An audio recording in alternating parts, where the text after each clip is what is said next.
Bora lá então, pessoal. Bora lá então. Iniciando o nosso segundo bloco. Iniciando o nosso segundo bloco.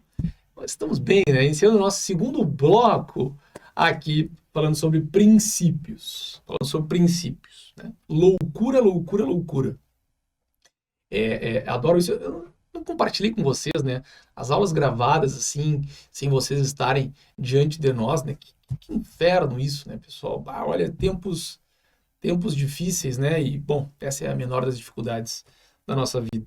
Mas eu nem compartilhei com vocês aqui que fui vacinado, né? Eu não sei quando você está assistindo esta aula, certo? Mas eu estou gravando ela no início de junho, para ti.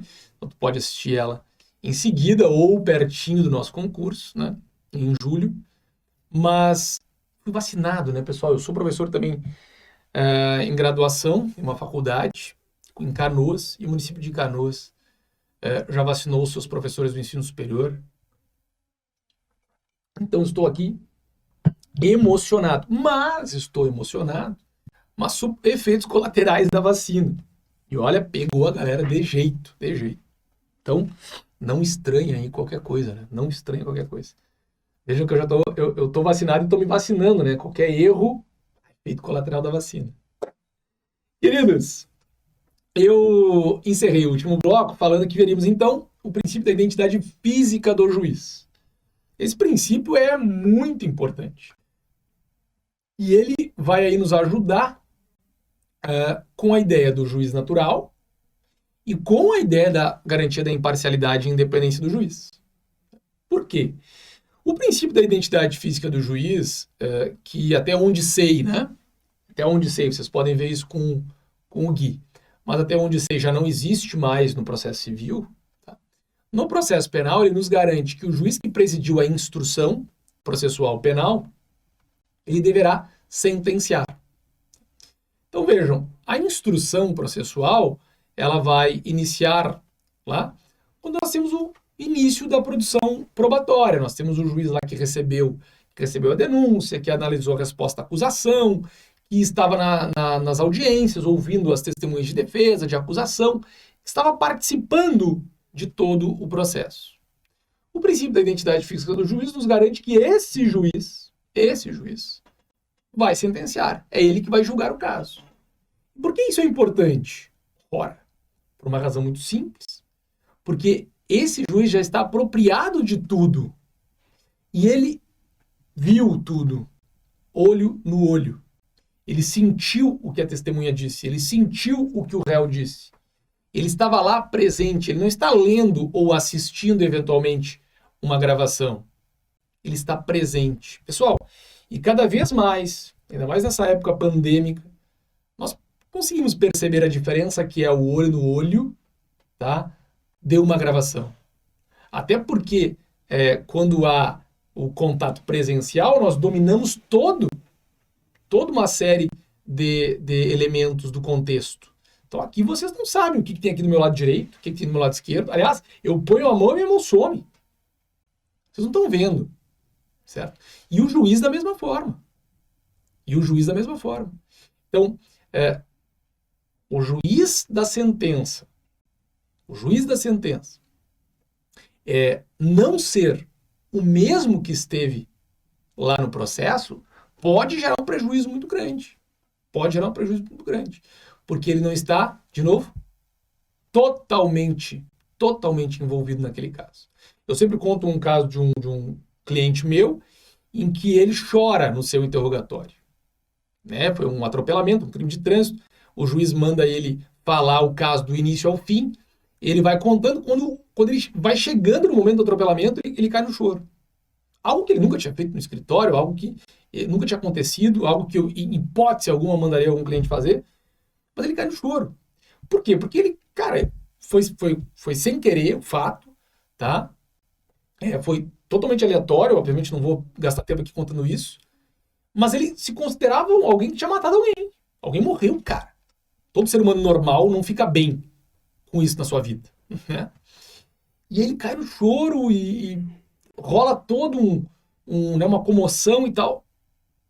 Gente, sabe como é que isso veio para dentro do processo? Ainda não tínhamos audiência gravada.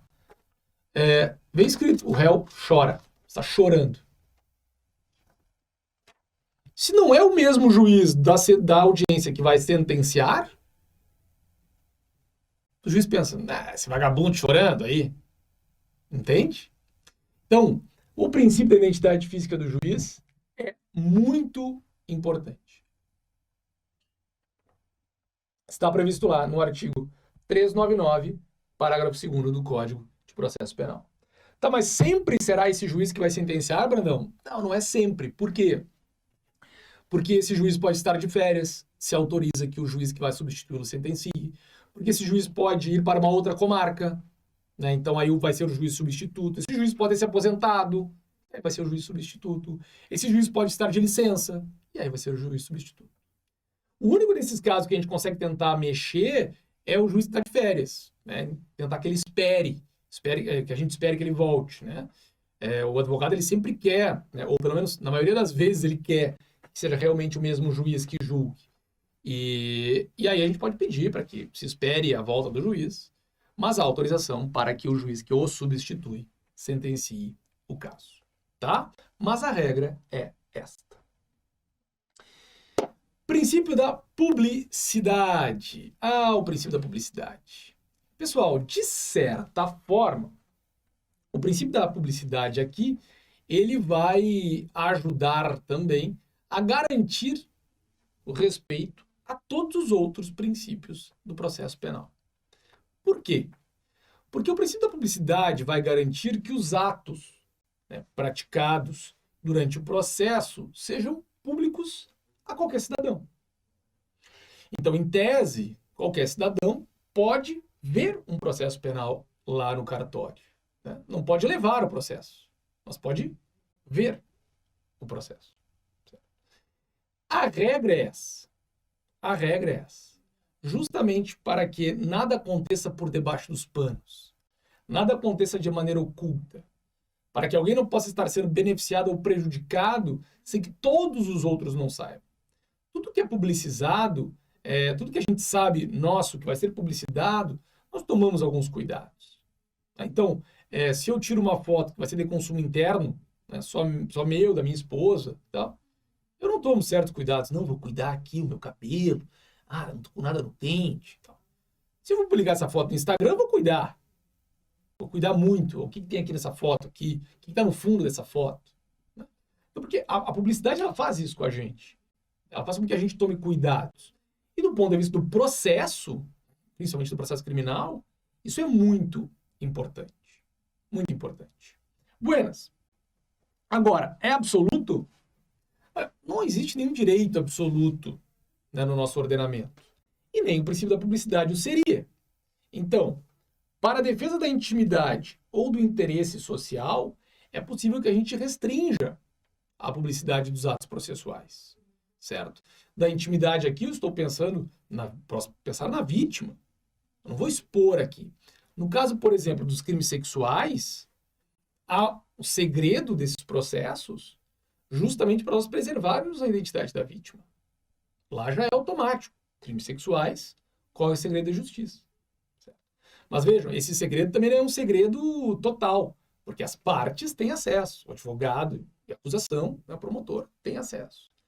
O interesse social, bom, às vezes é importante que aquele processo esteja protegido para que não se facilite alguma injustiça, para que nós possamos conseguir desvendar melhor aqueles fatos criminosos.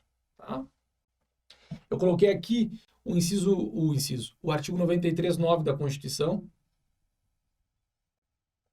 que nos dá algumas ideias também de limitação, né?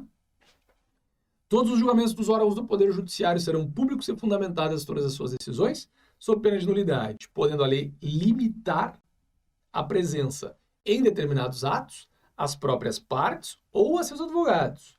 Ou a lei pode limitar, inclusive, apenas os advogados, em casos nos quais a preservação do direito à intimidade do interessado no sigilo não prejudique o interesse público à informação. Então, vejam, eu posso limitar, eventualmente, na audiência mesmo, a presença do acusado.